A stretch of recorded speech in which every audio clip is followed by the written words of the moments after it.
Hi, today we are going to discuss about three things. First of all, mechanical similarity.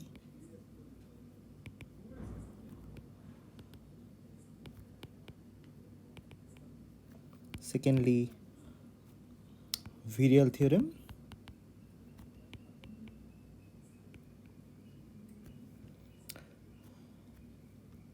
And also equipartition theorem.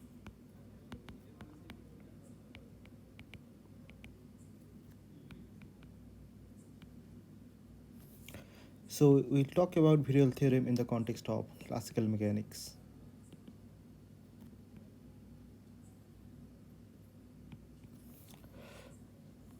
So first of all, so in advanced mechanics, the main object that we study is the Lagrangian, which is a function of x and x dot, and generically it has the form half m x dot square, where m being the mass of the particle under motion and there is a potential energy. Now for this case we consider that the ux is a homogeneous function.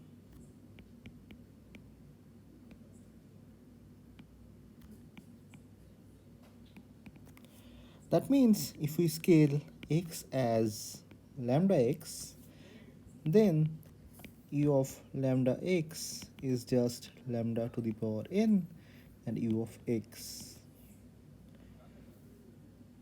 So this n here is the degree of homogeneity.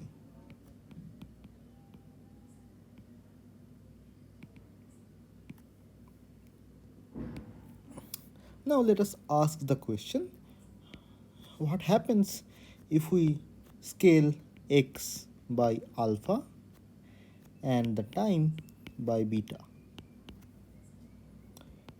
So under these scaling transformations,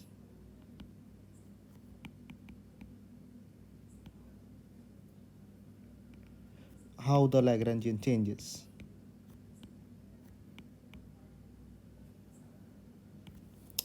So the changed Lagrangian L prime can be written like this: half of m x dot square, and we will be using the new scale variable, so there will be a factor of alpha by beta square.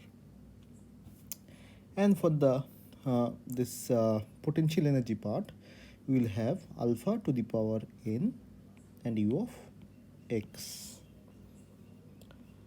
Now we see that our Lagrangian has these two terms. Now we are asking that what is the choice of alpha beta? For what choice of alpha beta?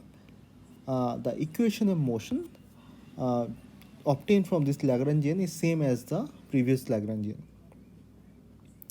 So that is only possible if the new Lagrangian is some multiple of your old Lagrangian. So this kind of change will retain the equation of motions.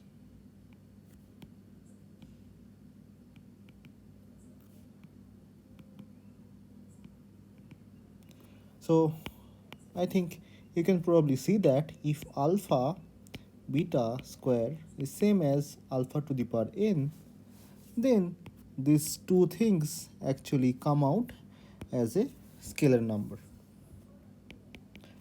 And this also means that alpha square beta square is equal to alpha to the power n, and we can solve this and find that uh, beta is alpha to the power 1 minus n by 2.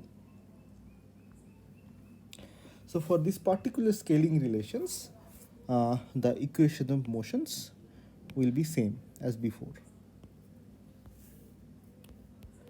Now so we can look at this equation a little bit more closely, because this will be useful. So we have done the scaling transformations, and time becomes alpha x, and time becomes beta t.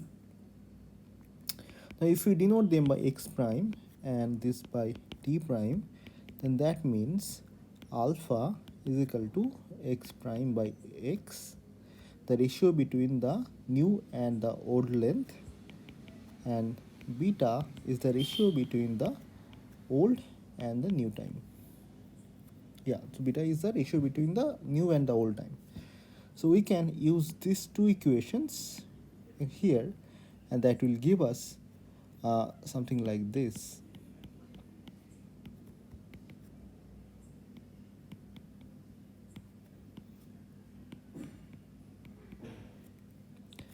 So this is a very important equation, and from this equation you can calculate many important quantities or how they depend on the length or time scales.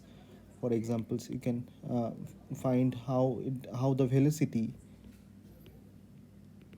or the energy depends on these scales. Okay, so so as you have obtained this fundamental relation, then you can actually see how the velocity uh, okay, so now we know that how the scales are related to keep the equation of motion invariant. That is, uh, t prime by t is same as x prime by x to the power 1 minus n by 2. So, or in other words, you can also say that t is actually proportional to the power x to the power 1 minus n by 2. Now, given this relation, we can actually obtain how many of the observable quantities like energy or velocity depends on the scales. So let's see how that can be done. So first of all, let's try to see that how the velocity depends on the scales. So we will be interested in computing this kind of quantity, and you can remember that this is dimensionally same as x prime by t prime divided by x by t. Okay, so let's simplify this a little bit.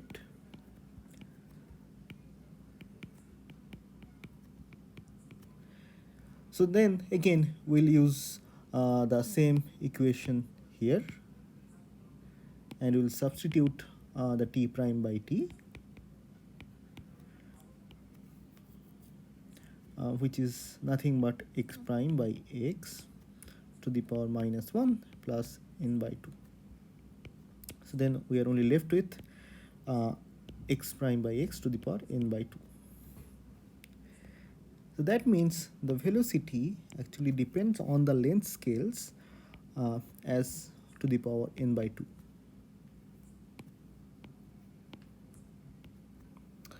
Okay, now as we have already found the velocity, we can now go for the energy.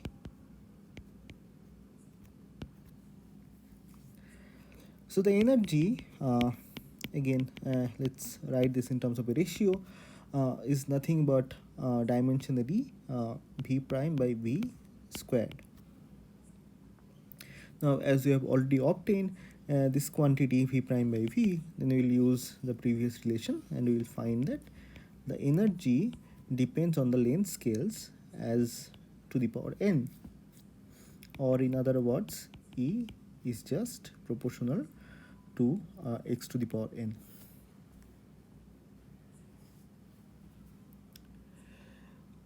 Okay. So now this is something that I'll leave a homework for you to do. Now let's say that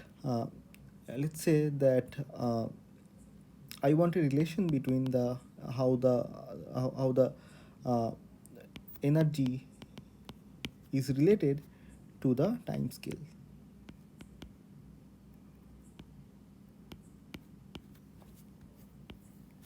So why don't you use the previous relationships and find x? Okay, so now as we have seen how to obtain the dependence of the scales on the certain quantities such as energy or velocity. Now let's see some examples.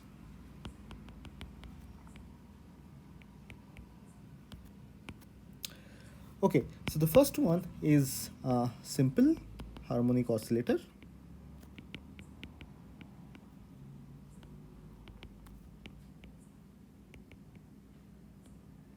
or SHO. So in this case, the potential energy is quadratic. That means the degree of homogeneity here is just 2. So we can use this in our previous relationships. So then that will give us 1 minus. So now n is 2, so we'll just substitute that.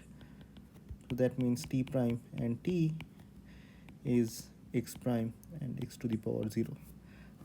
So what is the meaning of this equation? This means that for simple harmonic oscillator, the time period is independent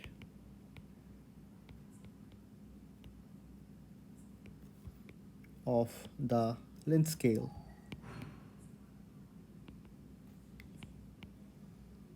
or amplitude.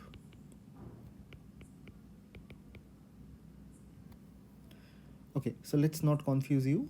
So just this is, let's say that this is independent of the amplitude. Okay, so another very nice example is central force motion.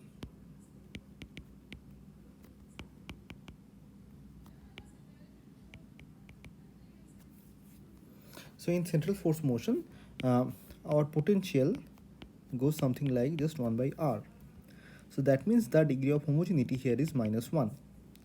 And similarly, we can actually find out what is the how the time period depends on the length scales. So again, using the same formula, we'll just put 1 minus 1 by 2. So this will give us x prime by x to the power 3 by 2. That means t square is proportional to x cube. So this is nothing but Kepler's third law.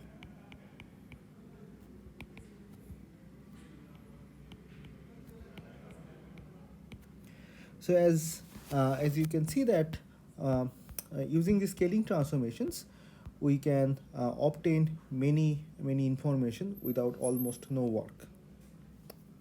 Okay, so let's move on to the next. Okay, so lastly, let's talk about the equipartition theorem.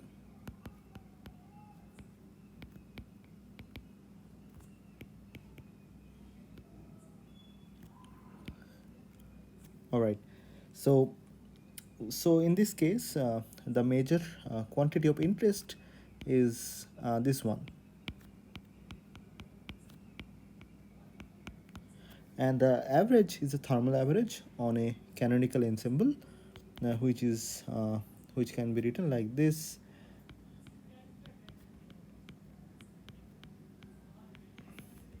e to the power minus beta h and d omega, and divided by e to the power minus beta h by d omega.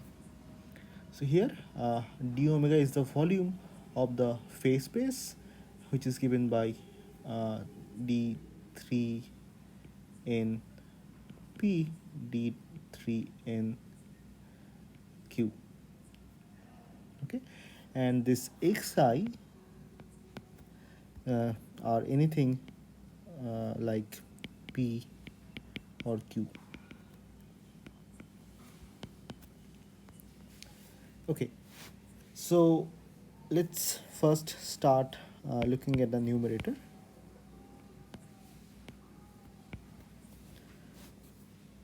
So in the numerator, we have to do this integration, but let's first look at this quantity, where this del x j xi e to the power minus beta h.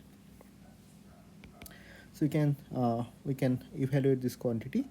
This will give us del xi del xj e to the power minus beta h plus xi and minus of beta del h del xj and e to the power minus beta h. Okay, so now you can probably see that this is the integrand. So let's put it on the left hand side, that is xi beta del h del xj e to the power minus beta h is equal to so, and also this quantity is nothing but a Kronecker delta function. Okay, delta ij. So this is delta ij e to the power minus beta h minus del x j and x I e to the power minus beta h. So now with this, we are ready to evaluate the integral. So the integral then becomes delta ij e to the power minus beta h. So dxi. So we are doing for only a single degree of freedom or single mode, and then there is minus. Okay, so and we should also divide this with 1 by beta. Okay, just in case. So this will give us minus of minus of 1 by beta, and then we can do the integration on this quantity because there is this del xj, and that will leave us xi e to the power minus beta h, and where this will be putting in limits. So xi, so boundaries, so b1 and xi, b boundary initial and boundary final. So what happens is in most of the systems, when you go to the boundary, the Hamiltonian actually Hamiltonian becomes 0, and also the this x size, all of these things becomes 0. So on the boundary, this quantity just becomes 0. Okay, so just missed a factor 1 by beta. So then that means that the numerator will give us 1 by, so kbt delta ij, and then there is this integration over minus beta h and dxi. Okay, so when combined the numerator denominator, so this actually, this part will cancel down, and we'll be left with del xj average is delta ij kbt. All right, so now so we'll be using this result to derive our equipartition theorem. So first of all, the Hamiltonian consists of the kinetic energy, as I mentioned before, and the potential energy. Okay, so let's say that the kinetic energy is something like this, aj and pj to the power m. Okay, some so this is a more general case. So but in most of the classical cases or statistical physics cases, you can take m is equal to 2, but let's try to derive the equipartition theorem for the most general case, and then for the u we will have bj and q to the power n. Okay, so now if we will calculate the xi, and so just calculate pi and del t del um, okay, or more generally, let's write it like this: xi del t and del xi, and do a summation over I. Then because of the homogeneity of the kinetic energy part, that will give us m times t. All right. Similarly, for the potential energy, we'll also obtain that xi del uh, u del xi is n times u. Okay, so, and again we can just take the expectation value of these things.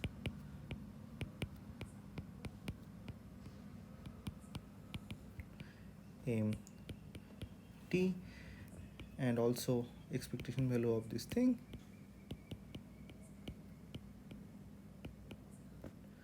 is equal to n u average. So now we know that the total energy average is given by um, T average plus, okay, before we go there, let's first write this thing. So this thing is nothing but 3 times n kbt. Okay, so this should be 3n and there should be a dimension d.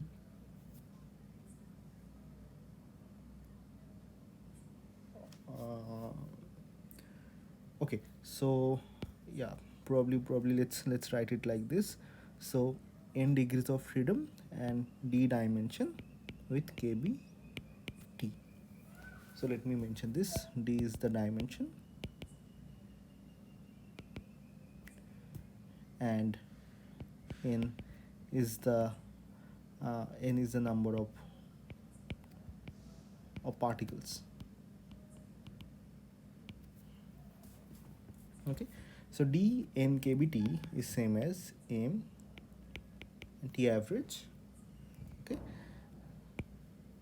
that means T average is given by d by m n kbt.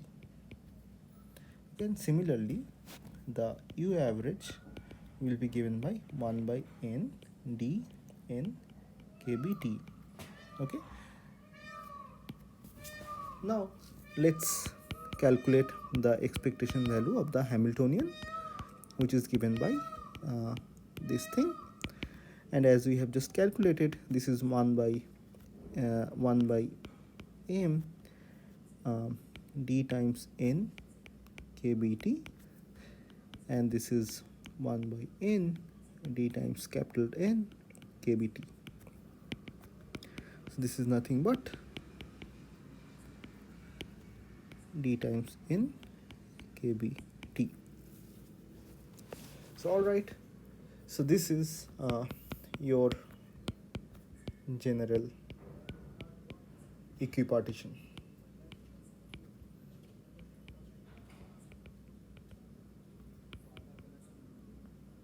theorem. So this tells that each of the mode will get some d n kbt amount of contribution.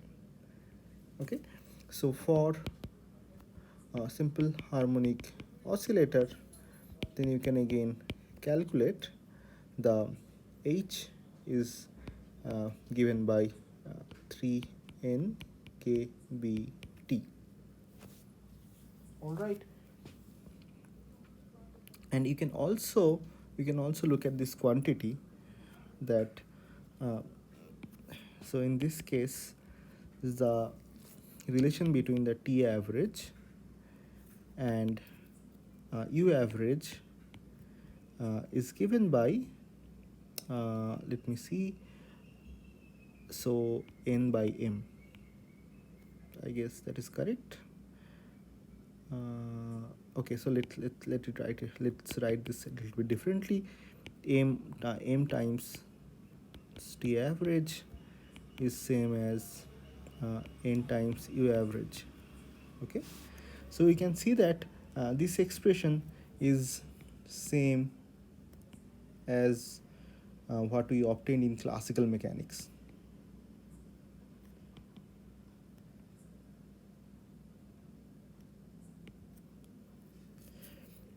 But here in this case, these averages are thermal average.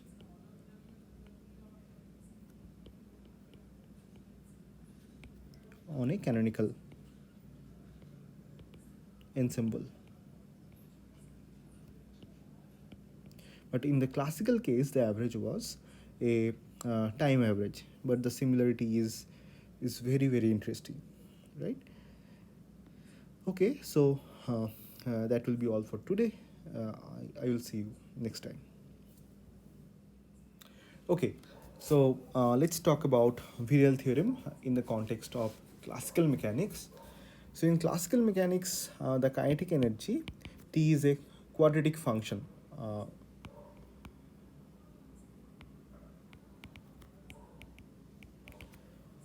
So if we calculate this quantity, which is nothing but the VA dot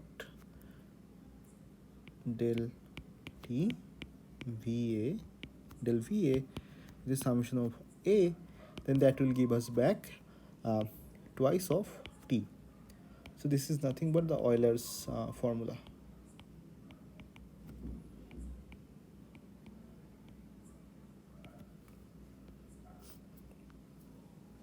So again, we know that the quantity del T del VA is nothing but the momentum. So then we can write this equation in a slightly different manner. That is VA dot PA. So twice of T is equal to this.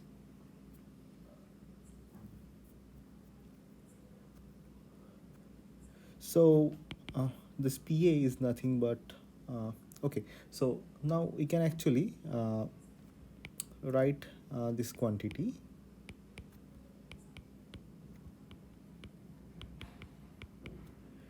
right minus RA dot PA.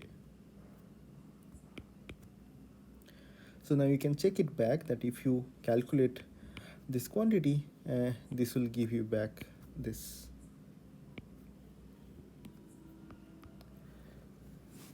Now let us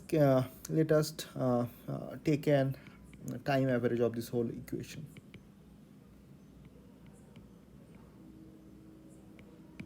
Okay, so here time average of a function. So let's denote it like this. This means that we are calculating this quantity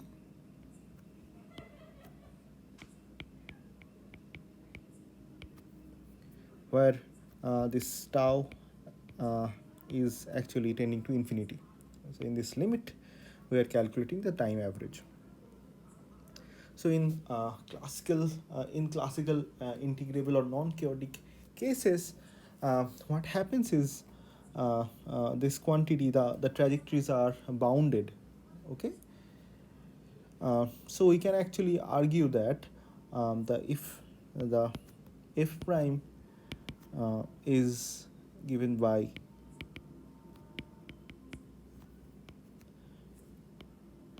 okay, tau going to infinity 1 by tau 0 to tau df dt dt. So if the f of t is a bounded function,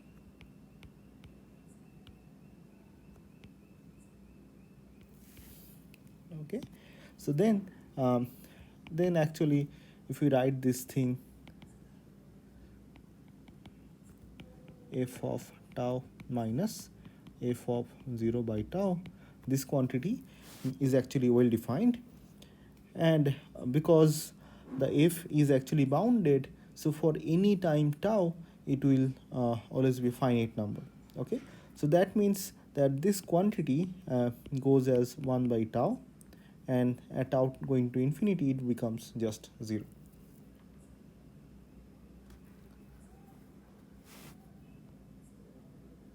So we'll use this fact to simplify the previously mentioned equation, where we will take the time average a little bit. Okay, so just to simplify this thing. So now with the same set of argument, this quantity PA dot RA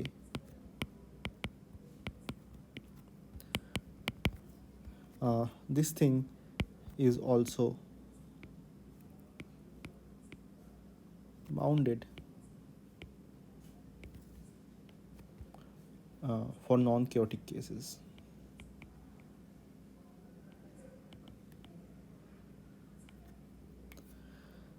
Okay, so then that means uh, when we will take the time average, this will reduce to 0. So our whole equation will have this part 2 of t will be okay, twice of t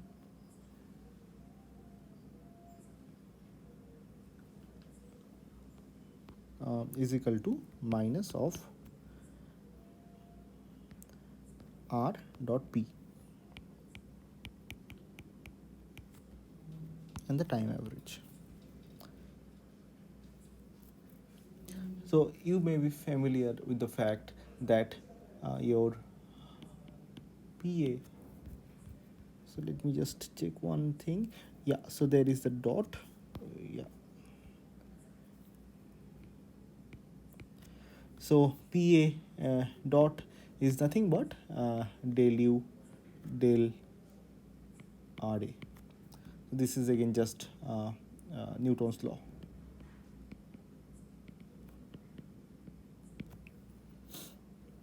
So with this thing, let's substitute it in this. So then we will get RA dot del U del RA. And as we know that U, which is the potential energy, is a homogeneous function. And let's say the degree is n. Okay, so then again by using the Euler's theorem, this summation actually reduces to this. So let's look at these very simple equations, but very powerful one actually. So this tells that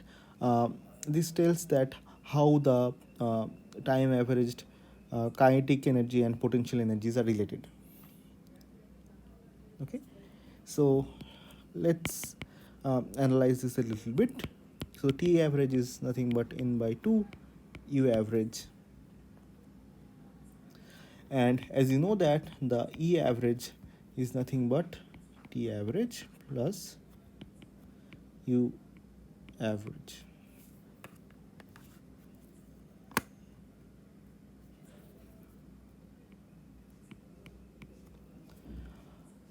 So we'll just substitute this, and n by 2 U. Okay, so n by 2. Okay, sorry. Okay, so I'm making a mistake here. So T is nothing but n by 2 times U average plus U average. So this becomes n plus 2 by 2 U average.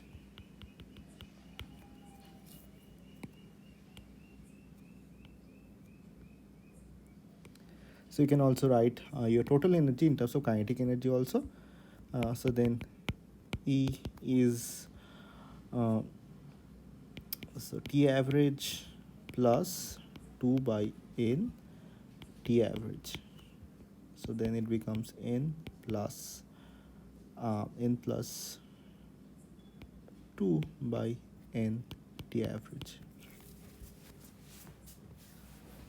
Okay, so let's see that what happens for again harmonic oscillator.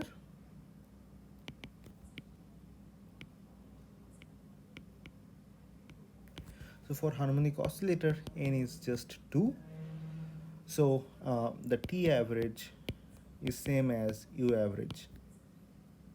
Okay, and that means that E average is nothing but twice of U average or twice of T average. Okay, so similarly, you can actually try for other systems where the potential is a homogeneous function of spatial coordinates. So here also I'll leave you a homework that which is so here we have assumed that t is nothing but it is just a quadratic function, right? So it is like ai and vi square. Okay, so now I am asking what this analysis will become if the kinetic energy is given by ai vi to the power m, where let's say m is even. Okay, okay, so so that's it for the virial theorem. So now we can actually move on to the next topic.